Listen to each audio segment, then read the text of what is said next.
everyone. Welcome to AVAIYA's Healthy Aging Curriculum. I'm Ande Anderson. My partner Ike Allen and I are teachers, mentors, and the co-owners of AVAIYA University. AVAIYA is the creator of over 1,000 books, films, courses, teachings, and other supportive resources. Thank you so much, as always, for being here. Our fellow teacher, Dr. Cam McDonald, is here talking about pain-free aging today. Dr. Cam is a clinical leader in the application of personalized health, completing research both locally as well as internationally. He currently conducts regular trainings for allied and medical health professionals on the importance and clinical considerations needed when applying a personalized approach to their clients and patients. The key message of his work is that everyone is unique and each person is going to need something different in order to find their best health, which I totally love because we are so unique. So thanks so much for being here with us, Dr. Cam. So great to be here, Andy. Thanks so much. Yeah, so could you share a little bit about your background? How did you get to doing the work that you do today? Yeah, well, I was never, when I was at school, it was a really interesting thing. I just really loved the idea of sports. So I did health and sports science because that was the only thing with sports in the name. But then as I got through into third year, I had a lecturer who was incredibly influential in my now trajectory. And he was describing how you can use exercise to reverse diabetes. And I was thinking, why is not everyone doing this? Like, this is crazy that we've just got to exercise a little bit and sort this stuff out. And so I got on this for my fourth year of university. I was just really focused on, right, well, I'm going to get out there and we're going to do something about this. I ended up doing my master's of dietetics because I was thinking, well, if I've got to sort this diabetes thing out, apparently nutrition's involved with it as well. So I should go and do some nutrition. So I did my master's in dietetics and nutrition.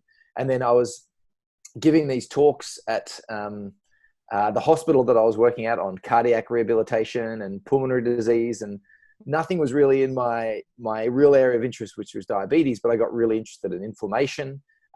Aging is a big, it's a big thing in aging, is the inflammation side of things and how that really changes the body and the body's health.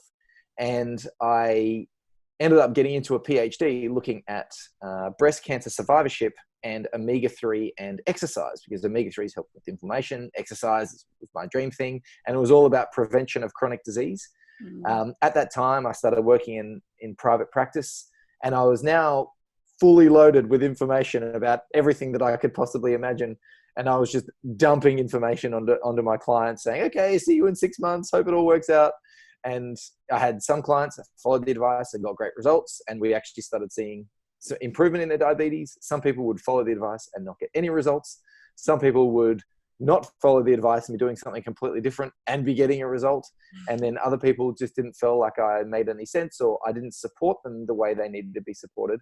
And so I was having a real hit and miss kind of moment with not only the science, but also the coaching of it as well, which is such an important part of it, is the support.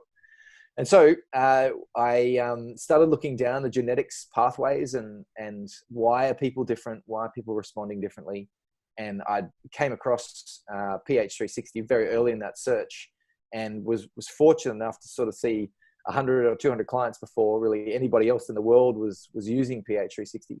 And when I started talking to the now and still was then the CEO and founder, Matt Riemann, about it, he was just explaining to me that this is, genetics is one part of it. We've got our blueprint, but then, you walk outside and start shivering, your gene expression now changes and you need a coat for that environment. But then you walk into a sauna and now you don't need a coat. Your needs have actually changed. But that's just not environmental. It's the food that you need actually changes. Like marathon runners need different foods when they're running versus when they're not running. And people who have got diabetes need things that are very different to things that when they don't have diabetes, all of that sort of stuff. So it was really just not only the mental side of things and how our brains change, but the food, the exercise, the environment, everything that actually goes into how our body responds to the environment. And it really resonated with who I was and this mission of creating a culture where the healthy choice is easy and obvious. This platform actually made that actually a reality. So I've seen around about 1,000 clients in then and trained almost that many health professionals.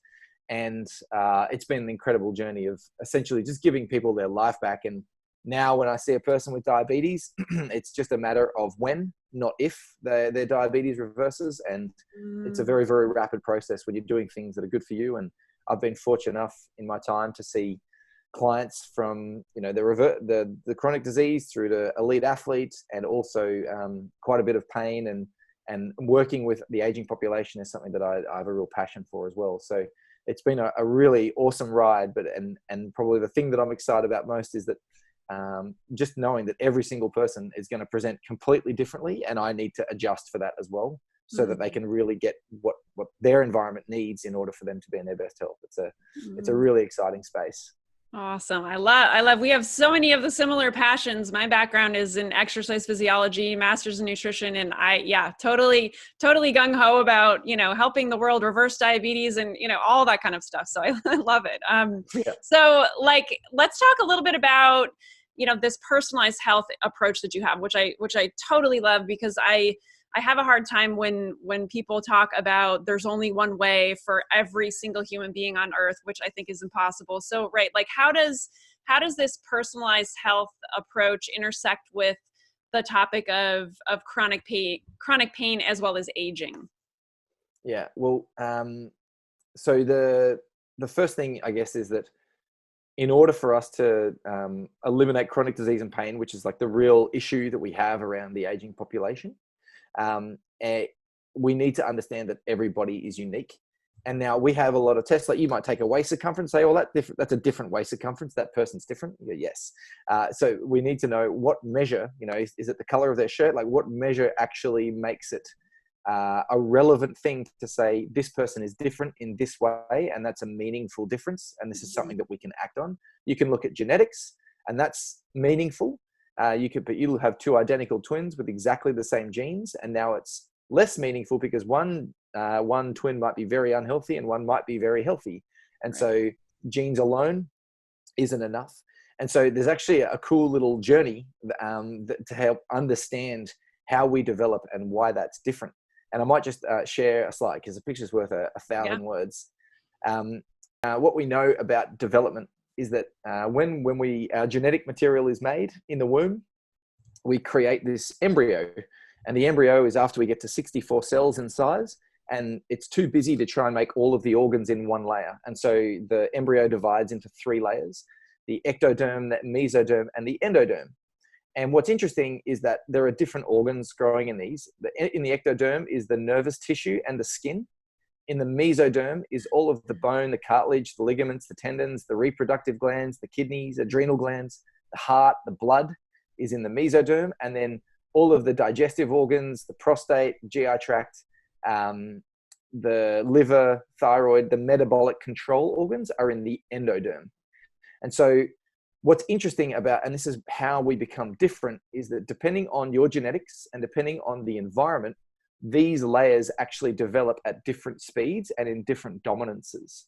And so you might end up with a very, very dominant ectoderm. And this is something that sets in place at a particular stage in your embryological development, and it stays that way for the rest of your life. And so what happens is, imagine if you've got 3 funnels of fuel. One of the funnels, for example, in this one, the ectoderm actually gets more fuel from the placenta or from the yolk sac. And with that, the ectoderm becomes more dominant, versus the mesoderm in another body might become more dominant, or you then might have a combination in another person of the ecto and mesoderm being dominant and the endoderm being less dominant. So how that actually makes sense, we can map the trajectory of the growth that occurs from that by understanding the body size and shape. And this is in your test. You'll actually be taking subjective measures of your body size and shape, and it gets us an understanding of how much mesomorphy might you have, or mesoderm dominance did you have in the womb versus endoderm versus ectoderm. And how that works in real terms is, let's say that, and this is the activator. Mm-hmm. And this is perfect because Andy's just done the test and she's come out as an activator. So I'm going to be super fun, super varied, and super exciting the whole way through this, so she doesn't get bored. The mesoderm, obviously, you can see here all the musculoskeletal tendons, ligaments, all of that sort of stuff. When you have a dominant mesoderm, you end up with a dominant amount of adrenaline and testosterone. Naturally, in your life, you will have more adrenaline and testosterone. Mm. And the reason why I'm going through all of this is because when you understand this difference, you understand what creates stress in a different way for a different body. And then if we understand what creates stress, then we can understand what we need to do to actually put this body back into balance. And so this body in normal function will have more adrenaline and more testosterone rolling through their body their whole life.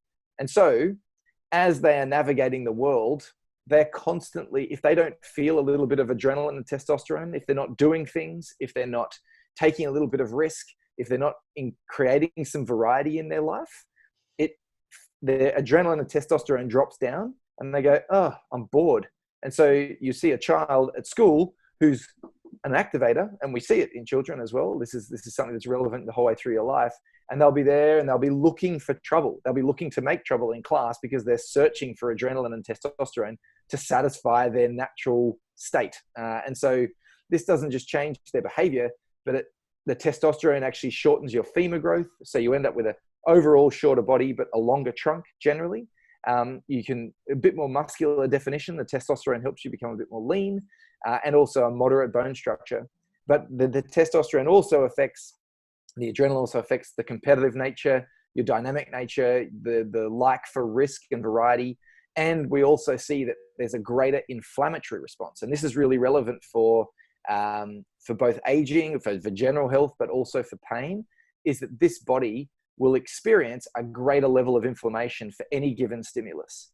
And so the important thing about stress, though, is if you inflame and then rest, you're good. But if this body stays on, and the tendency for an activator is just to say yes to everything and just go, I can do that, I can do that, I can do that, because their adrenaline pushes them up, then they can maybe never stop. And that then means their inflammation is higher for longer. And chronic pain, we know, is based in chronic inflammation, and it's actually nothing wrong with the tissue anymore, but rather the nerve cells and the inflammation around that.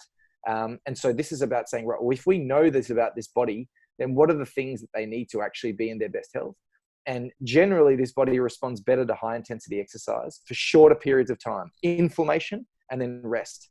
They get really hangry if they don't eat regularly. And they need a verbal outlet as well. Like they have this buildup of energy essentially, and they have to get it out.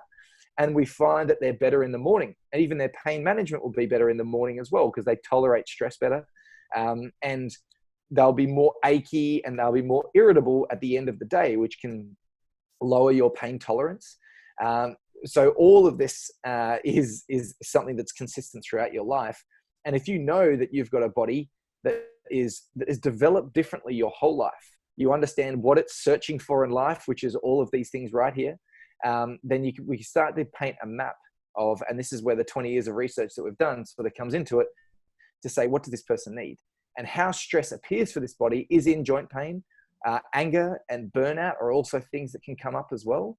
And so the ways that we have to treat it for this body is actually regular food, really good quality food. We need to make sure that they feel heard and that they can express, because that relieves a lot of tension out of their body. If they're going to be doing some sort of exercise, something higher intensity is actually going to be suitable, something with a challenge associated with it as well. And getting them to have an earlier morning, all of these things go to then re-regulating their hormones, which can then reduce inflammation, increase homeostasis, or that their ability to stay in homeostasis, and then get into that healing zone as well. And so the reason why I talk about that is because it's super different for the other side of the circle. So we have the activator, the dominant mesoderm, but then we have the diplomat, which is a combination of the ecto and the endoderm. And instead of serotonin, and that's a typo there for testosterone, apologies, serotonin is the hormone that they're searching for. And when it's actually growth hormone that they have a little bit more of. And so we see a real varied size here. If you're a diplomat, you might come out as a diplomat and you could look like The Rock, or you could actually look like Nicole Kidman. There's a huge range in what the diplomat can be. And the way that these bodies develop is with this search for serotonin. Serotonin, you may know, is a pleasure hormone. And so these guys are pleasure seekers. They're really about, I want to just life to be enjoyable. I want it to be calm. I want it to be tranquil. And so when you're searching for serotonin your whole life, you need to make good decisions. And so if you're going to make good decisions, you need to be considerate of everything that could possibly happen. And so they're quite risk averse. Well, I don't want to take a risk because I don't want to risk not getting my enjoyment. I want to make sure that I'm nice and considered. I need my time and space so that I can consider things, and I don't like chaos. And this is exact opposite to the activator, who they absolutely thrive in high intensity, chaos, variety, fun, dynamic, and they're actually really agile to that. Whereas the diplomat is actually searching for calm and steadiness. And they have this night owl chronotype where their body will tolerate stress less well in the morning and tolerate it better in the afternoon. And they'll just have this general sense of, I want to find things that are calm. And when we're trying to reduce inflammation and stress for them, it's completely different. It's not high intensity exercise with verbal outlet. It is actually winding down and having time in nature. And the natural, the negative ionization and also what the oxygenation of being in a forest is actually incredibly energizing for a diplomat. They need to have meaningful work, like what they're working towards needs to really mean something. And they need planning. If they don't have planning, they have chaos. They're 3 meals a day, with lunch being the biggest meal of the day, and they are afternoon exercises. While their stress comes out in digestive issues, analysis paralysis. When there's chaos, their brain starts whirring to think, how am I going to do this? And so their mind actually shuts down. And skin issues like psoriasis is really common as well. And so why this actually relates to the pain and the aging is how these bodies develop determine how they are different.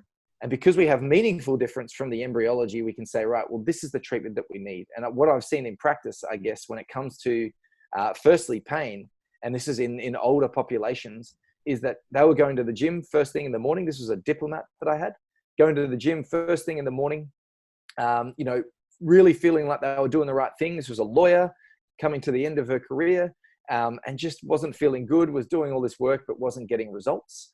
And essentially, we just changed her time schedule so that she was training in the afternoon. We changed her eating schedule so she wasn't doing 5 meals a day. She was doing 3 meals a day and a bit later in the day, and she was sleeping in a little bit in the morning. And because that's what's more appropriate for her body, she started dropping weight that she wasn't otherwise dropping. Her immune system came back online when it wasn't before. And what we saw with her pain is that she just reflected on it 6 weeks later and said, I haven't had my neck pain or my knee pain in the last 6 weeks. And this is because her hormones were now able to re-regulate. Her body was able to go into a healing. The inflammation comes down in the nerves, and we start seeing just restoration of normal function and normal movement. And actually she started getting stronger and started feeling healthier, where she was doing all of this work and it wasn't working for her before.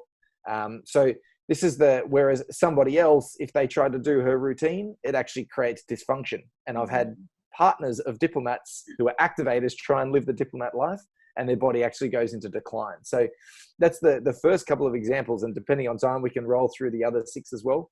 But I'll give you a chance to get a word in there.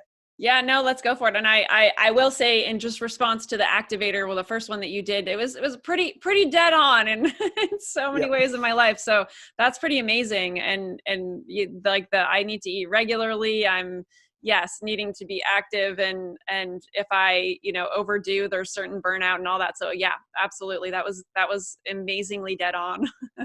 Yeah, absolutely. And like, this is coming from me clinically. I just think, we got stress. Great. We just treat it with omega-3s and exercise and antioxidants and rest, and everything will be fine. But when that rest is, what that rest is, and, rest for a diplomat is calm in nature. Rest for an activator is blowing off steam and then being calm afterwards, because they're allowed themselves to be exhausted temporarily. So it's just completely different. And the high intensity would actually be quite painful for the diplomat. So we've spoken about activator and the mesodermic dominant, and then we've got ecto-endodominant. The guardian is actually one of my favorites, because this is the body that's very inclined to have diabetes. Okay. And their body develops out of the endoderm. They've got a prolactin dominance. Prolactin is a breastfeeding hormone, but it also is about selflessness and growth. So when you breastfeed, you may not have slept for the last 3 years, but you still manage to provide a full meal for this child. Guys have prolactin as well. Psychologically, what prolactin does, it says, I don't care about my goals. I only care about your goals. Mm. And so it's this selfless hormone. And then we have it matched with insulin as well. So much so that if you have a dominance of these hormones, which come from the endoderm, you end up with thick muscle and bone, you end up with the largest and strongest body. The bodies that are able to accumulate the most fat and the most muscle have a dominance of these hormones. But what's interesting is it gets matched with nurture and protective nature. So prolactin makes you very protective of others. They gave the strongest bodies the most protective hormones, whoever they are, whoever nature is. And we also know that their rhythm is very steady and they are incredibly resilient. And so the really important thing is here, we have bodies that have been big their whole life, and they judge themselves for thinking, oh, you know, my body will never be as small as this, you know, the magazine cover and all of that sort of stuff. But then you ask this individual, do you like the fact that you're nurturing? And they go, well, I love that I'm nurturing. I love that I'm connected to my family. Well, it's the same hormones that are creating your ability to nurture is actually driven from the resilience that you have that comes from your growth. And so what happens in stress, we have conservation. This body, their job, their life's purpose is to protect things. And so when they experience stress, they assume that everyone is under stress. And so what their body does is think, oh, our community must be under trouble. So I'm going to conserve all of my energy. I'm going to go into famine mode, and I'm going to make sure that I can accumulate as much mass as possible so that when the famine does come, I can give all of my food to everyone. And so in that way, you know, you're actually protecting for the community when you gain a bit of fat tissue. It's not a good thing or a bad thing. It's just the thing that your body does. And there's incredible strength and resilience that comes from a body like this. It does make you more prone to glycation, which is sort of the starting of diabetes. But this in itself is a famine protector. If you're diabetic, you are incredible in a famine. Like your ability to be resilient and hold your weight for a long period of time, which is going to support others, is insane. But we don't have these famines now because of 7-Elevens and 24-hour food stores and all of that sort of stuff. So this body is, in order to sum it up, is the strongest, is the most caring, the most protective. And what they need is social connectedness. They actually need to feel prolactin. Prolactin is care. When you get prolactin, when you're caring for somebody.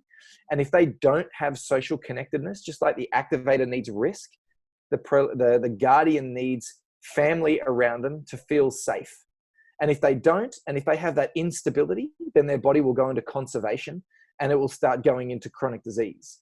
And this is why the first job that I have when I'm talking to a guardian, it's not actually about their food. Their food is very influential, but it's about how stable do you feel at home? How connected do you feel at home? Because if their body doesn't feel connected or stable, their body goes into famine. And so you can put 800 calories on a body, 1,000 calories on a body, and they'll just plateau at some point until they feel this stability from their home base. And so 2 to 3 meals per day, they are far better, and they feel far more energized having breakfast and lunch and then virtually no dinner. They are specialists at lifting heavy weights. And it's amazing. You talk to these individuals because exercise is such an important part of aging. It's such an important part of pain management as well, and chronic disease management. If you are exercising, you have a much better chance of being in a healthier state. But to talk about boot camps with this person, they're thinking, oh, well, I turn up for everybody else, but I hate morning exercise, running around and jumping around with all these little activators that seem to just love, you know, the calisthenics and all of that sort of stuff. But I said, oh no, I just want you to go and lift heavy weights. And they go, huh, I can do that. There's this natural knowledge that they can lift heavy and then chat in between sets and connect. And what's going to happen is if they don't feel safe with their family at home, all of this is going to create stress and inflammation in their body. And so what it looks like, stress looks like weight gain for them. It looks like metabolic syndrome, fluid accumulation.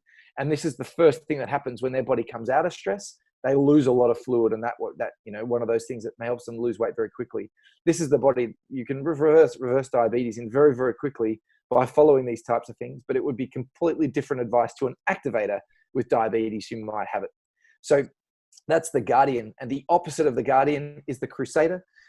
They've got like a marathon running like body, and they've got a dopamine dominance. Dopamine is about no one else's goals but yours. As prolactin goes down, dopamine goes up.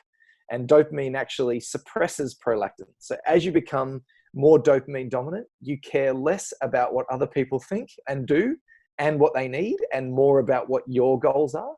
What we see is Crusaders. The typical Crusader is a guy who spends 70 to 80 hours at work and then goes home and on his weekends spends 4 hours riding his mountain bike worth $5,000 around a mountain bike track and he's spending quality time on the weekends when he's got a family that he could be taking care of, but he really wants to improve his data on his watch so that he can make sure he steps up to the next heart rate and make sure his fitness levels improve and his wattage output improves. Like, it's all data, it's all performance, and it's about where do I want to go and what are my goals. So we see these bodies that are very driven, have worked hard and been very, very focused their whole life. They have very, very strong belief systems. And so because when you're absolutely set on your target and you got blinkers on, which dopamine does, you don't want to listen to other people's opinions. And so they'll be very skeptical of everything. Like right now, the Crusader will be going, I don't know about this. Like, does Dr. Cam have credibility? Does he, has he said anything like that typo on the last slide? That could lead to a little bit of lack of credibility. I've done some things in my life that, aren't really in agreement with what he's saying right now. So I'll be looking for, does this actually stack up? And they'll need a lot more evidence to actually, to believe something like a new paradigm. They have huge amounts of mental energy and they've got a very rigid body. And so they can be very tight in their upper neck and back. They get a lot of tension through their spine when they stress. And the conditions that they're likely to get are more Alzheimer's, dementia, neural-like conditions because of the ectoderm influence. And so what they need in order to be in their best health is purposeful work, they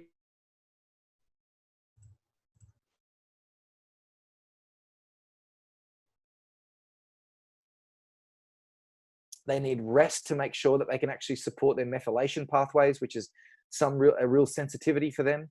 And they need endurance like exercise. Their body's not designed for lifting heavy weights. It's designed for lifting light weights lots of times. And so marathon running, triathlons, even lifting light weights, perfect for this type of body, but all tracking data. And so what stress looks like is mental fog, upper neck and back pain, anxiety, and even they can really become a recluse and just be focused, like really kind of quite selfish in that, look, everything else is stressful. I just want to work on my work because that makes me feel nice. That gives me my dopamine. So we have two other bodies that hopefully you might know some people like this in your life. Do you have anyone like that in your life, Andy? Oh yeah. And I would say I'm kind of like combining the activator with the Crusader for myself in so many ways. I see like similarities there, but yeah, I would say my brother is the Crusader for sure. Yeah. Nice one. Yep. So you just got to, make sure he's got purposeful work, make sure he's well fed because he'll forget about it. Like he'll blow right through all his food. And this is what we see from an aging point of view. We see these people, because they work so hard and their brain says, dopamine says, everything's fine. You're good to go. You can just keep going, even though your body is actually very taxed.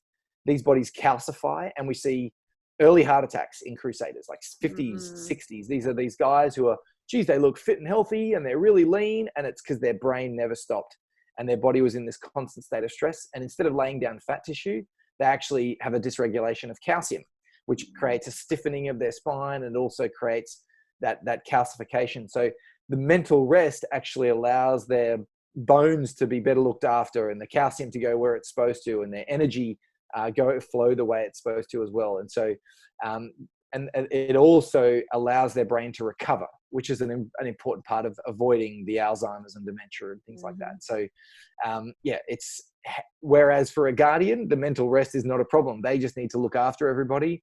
They actually just need to have stability in their home. Whereas Crusaders, they could have 4 walls falling down around them, but if they've got space for their laptop and Wi-Fi connection, then they are good to go.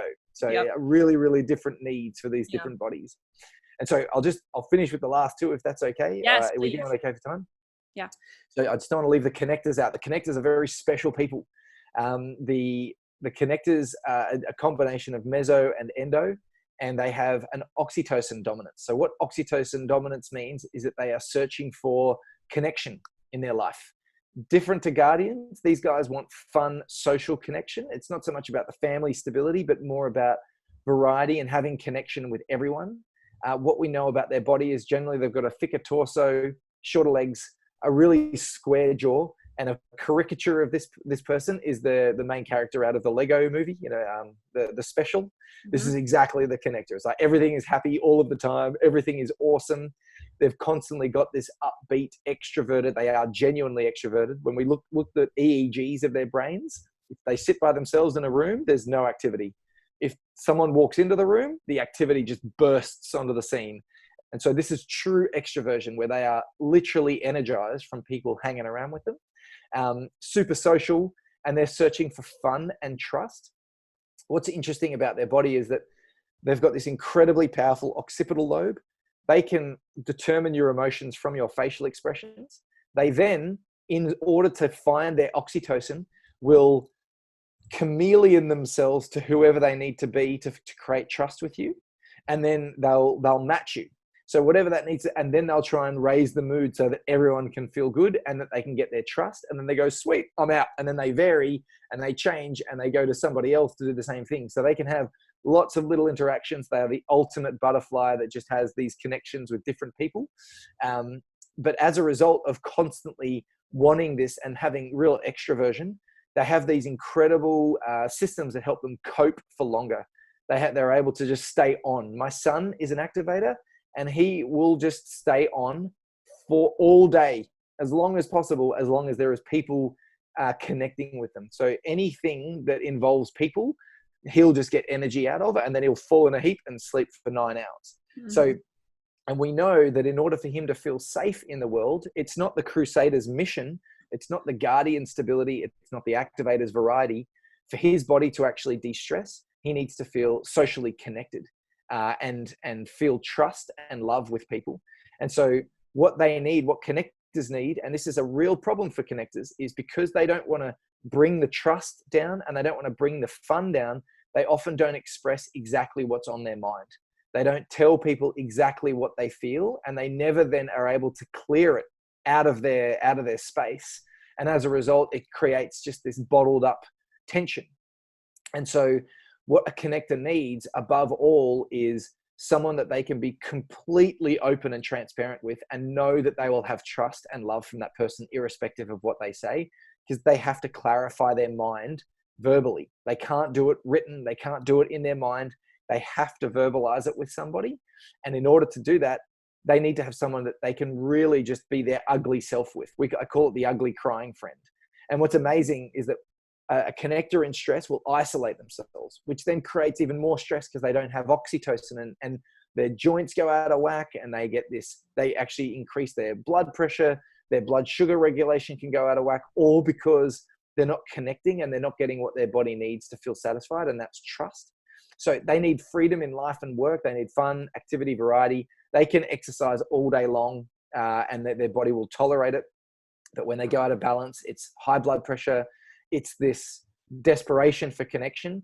And sometimes that can go so badly and for so long that they actually isolate themselves, and that just spins things out of control. And so while, I guess it's from a dietitian and exercise physiology point of view, it's easy to talk about, it's got to be exercise nutrition. But in fact, how this person feels in their soul, like how connected they feel to the people around them is such an important part. And we see weight loss, and we see improvements in mood, and we see re-regulation of menstrual cycles, if it's relevant to you, just by having a close connection and regular people that you love around you, irrespective of food and exercise. And so probably the most fascinating thing with all of this is everyone's going to have a different entry point. And this entry point for this body is getting their mind clear so that they can connect authentically. And when they do that, they are just incredible at keeping the social buzz around. And it's something that, connectors actually isolate themselves, which is the reason why I think I've said it 3 times now, is because I just had a client came through 3 days ago just saying, I've pulled myself back from connecting.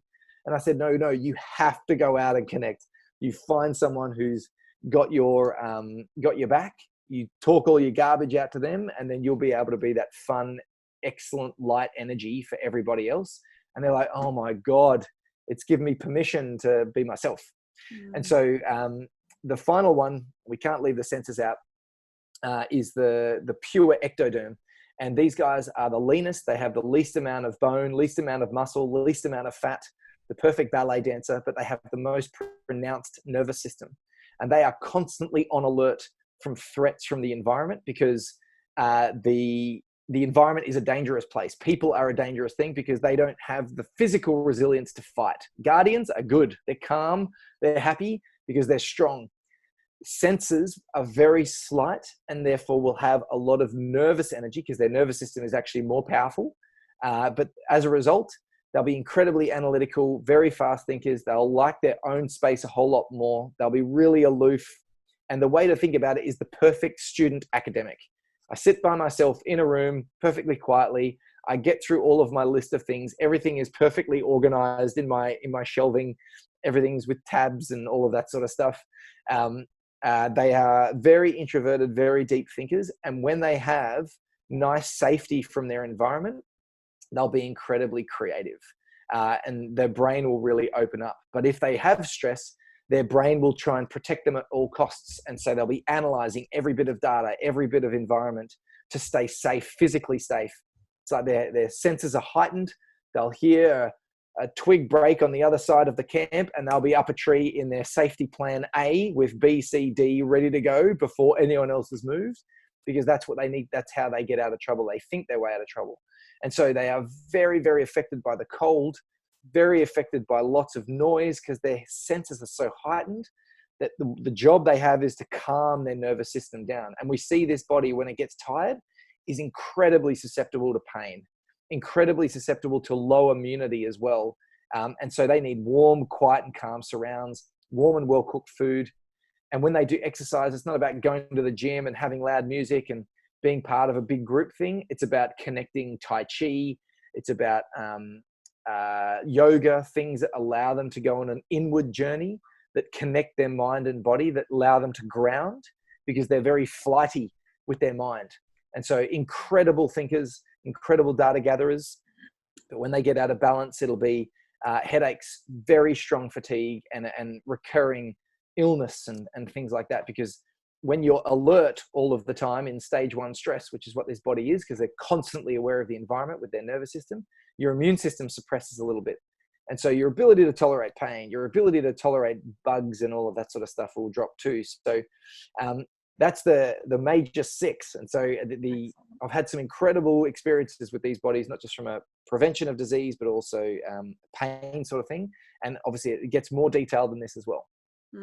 Awesome. That was amazing. Like what an amazing presentation of all the different types of people. And I hope that everyone watching has been able to like maybe pinpoint themselves and obviously go take the test if you haven't already, so that you can come back to this and rewatch the section that's best suited to you. So I love it. Thank you so much. This is wow. And all the like connections with, right, as we age and all of us get older, and chronic pain and all the things and how it shows up for us in different ways depending on our type. I love it. Thank you. Yeah, that's right. Yeah. And this is why we can get caught in the trap of, this is, someone's got a chronic pain program over here and that's going to be good for me. Or it may be great in some aspects, but it's actually about who is this person? Like, who are you and what does your body need? It actually gets a little bit more detail. Would it be okay if I just shared a bit more detail about how we actually then drill down? Yeah. So the really important thing, because some of you might be sitting there thinking, how could we possibly, like, it's not just 6 types, and you're absolutely spot on there. And so the way the 6 get broken down is you have let's say that you got a number 300 Diplomat. So there's not just 6 types, there's actually 360 types when you do the full profile. So this isn't found in the little test that you've done.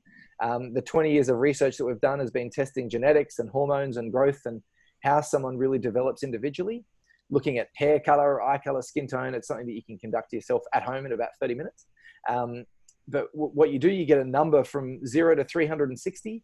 But then if you map closer to the circle, just like you were saying, Andy, you might be an activator with some Crusader traits. And that's exactly what we might see. This Diplomat, because they map closer to the circle, they actually share more traits with the connector and the guardian. So it's not just a matter of one layer. It's actually, this is one layer of the anthropometry. When you actually get the tape measure out and measure very specific things around your body, these are all the variations. And then there's 15 layers of science that go through. So you actually become a unique cloud of data. It's actually a spiraling pyramid map that says, right, you've got a Diplomat body, but you've got some guardian traits in your mind, and you've got some Crusader traits in your physiology as well. And so these things have been mapped then to genetics. So we know that there's clusters of genes that associate with these different health types as well. And what we see is, we see a disease distribution around the circle, but we also see, you'll have some Crusaders over here that actually have some real traits of Diplomats. And you'll have some Diplomats that have a lot of connector traits. And you'll have activators that actually are very sensor-like. So all of this data comes together, and essentially when we take 10,000 data points, once we collect it all, but you can do it in about 30 minutes, and you get not just a recommendation of, oh, this is a good time to eat, some good foods, but it's rather, this is spinach and you should have it 3 times per week. And you should have kale 1 times per fortnight because of X, Y, Z. It'll explain why kale is not so good for you, or it might be why it's really, really good. It'll tell you how to prepare your food. It'll tell you the best time to exercise based on when your body's going to repair the best and accept that exercise the most. And then even gets into your mind as to the individual variation in your mind and how that works as well. And so the experiences that I've had with clients in this space is when they understand not just, oh, I'm a Diplomat, but I'm also a little bit Crusadery, they realize I'm super driven, but my body actually needs a steady rhythm as well. And so they're able to then reconcile that difference and say, right, if I'm going to crusade along and do some things purposely with my work, I need to make sure that I have an easier morning. And if I do that, then it actually sets my body up, recovers my body better so that I have a better flow of energy throughout the day. Now, we're talking about optimizing health, which is and the same things that optimizes your health is the same thing that reverses chronic disease in many cases. And the really great thing about the platform is that when you remeasure, let's say that you've lost 20 kilos and your blood sugar levels have improved, and your skin isn't flaky anymore and your hair isn't falling out anymore, which are symptoms that we ask for. What happens is the profile will then correct itself, and instead of it being quite a restrictive diet that you had, that was really about making sure you metabolically get to where you've got to get to as fast as possible, it now broadens out and you have more foods that are available to you and takes the guesswork out of all of that.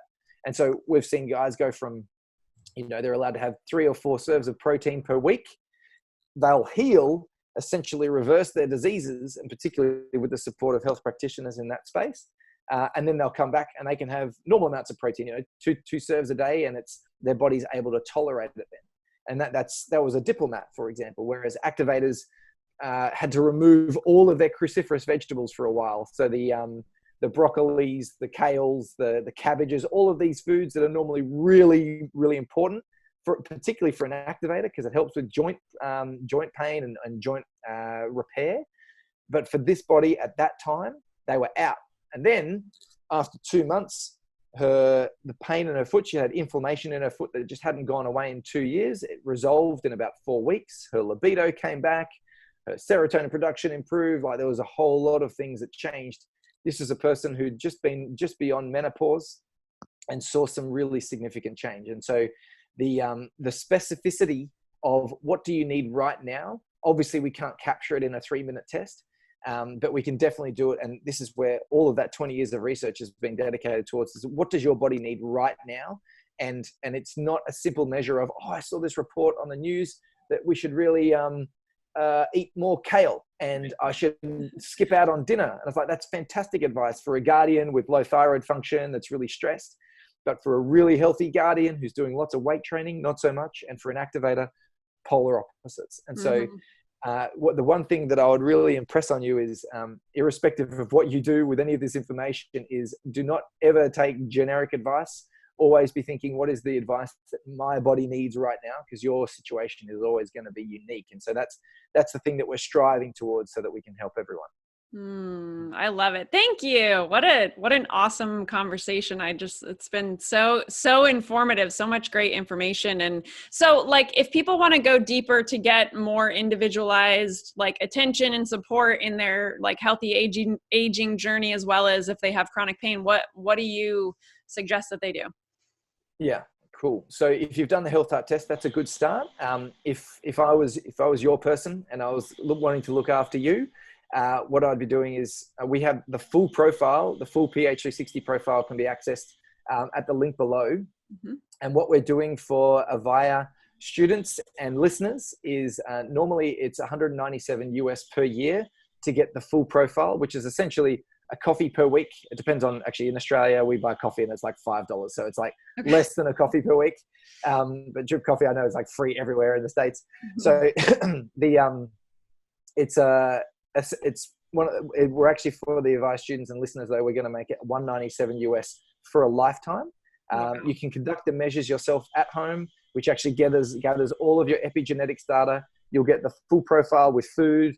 You get unlimited, or with the mind, with the exercise, you get unlimited remeasures throughout your life as well. So you can constantly update your profile. You have access to health professionals, and normally 197 US for the year. We're going to be making that 197 US for a lifetime. And what we're going to be doing as well with that is a 30-day, no questions asked, money back guarantee. So that if you don't feel like that you're moving towards your best health, and with the changes that you've made from the application, and there's an app that kind of keeps you accountable as well and gives you reminders throughout the day based on what your body needs. If you feel any sort of you're not feeling like you're supported enough, or you don't feel like you've got a result, then happy to do a money back, because we really believe in our product. We know that what we're doing is a very important piece in personalization, in improving health and eliminating chronic disease and pain by 2050. And so we're really happy to put our money where our mouth is when it comes to that. Awesome. Thank you. Oh, love it. So good. And everyone, again, there's 2 buttons below. One links over to where you can take the test if you haven't already. And then one links over to this lifetime membership. That's so amazing. Thank you so much for doing that for us. All right. You're very welcome. It's really exciting, and there's so much cool stuff happening in this space, and it's just so awesome to be able to share it with you. So thank you so much, Ande, for the opportunity. Absolutely. Are there any last insights, Dr. Cam, before we hop off? Yeah, probably the last thing that I really, really get excited about. Sorry, I just jumped in and I was like, one last thing. Woohoo, let's do this. Probably the thing that I would love you to take out of this is that your body has natural strengths. It's things that it's great at. When your body goes into stress and into a state that you wouldn't consider healthy, your body is trying to protect you in the way that it knows. It's actually on your side. A guardian gets diabetes to get better at storing weight so that they can conserve for their family. An activator gets sore joints so that they stop moving and that they rest because their body is burnt out. A crusader gets mental fog because their brain needs to slow down as well. And so the body is actually your barometer for what's going on. You have natural strengths, and you have this incredible speaking system that is already happening inside your body that is telling you, what is the state of my environment right now? So if you have symptoms and you feel like you're doing everything right, then you need to look further into your environment to understand, what is the thing that my body's not coping with so well? And know that your body is always on your side. You just need to put it into the right environment to make a real difference. Awesome. Thank you. I appreciate that. Thank you for doing this with us and for all the work that you do in the world. I appreciate it, Dr. Cam. Thanks so much, Ande. And everyone watching or listening right now, thank you so much for showing up for yourself, for tuning into this healthy aging journey. And we will see you again real soon. Take care, everybody.